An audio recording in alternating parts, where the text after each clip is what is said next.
mwati ndondomeko yomwe ikuchitika kuno ikuchitikanso ku Blantyre ikuchitika pati ku Blantyre komwina ena athu afuna kuti akaone ku Blantyre ikuchitika ku ofisi ya NRP ku Blantyre ndi maboma ena onse ikuchitikanso pa district council.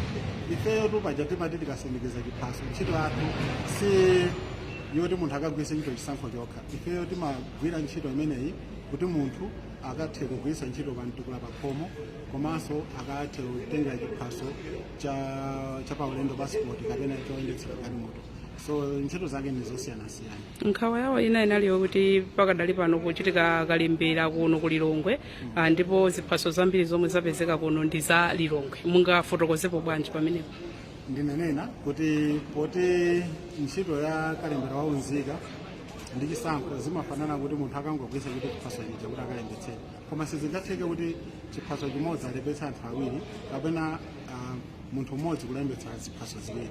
Chiphaso aliyense amayendera chimodzi, amene chatayika amadzanena kuti timpatse, timayenera kuti apange apply ndi chiphaso chimene chitatayika chija chimachotsedwa mu kalembera kuti sichingagwiritsidwe ntchito.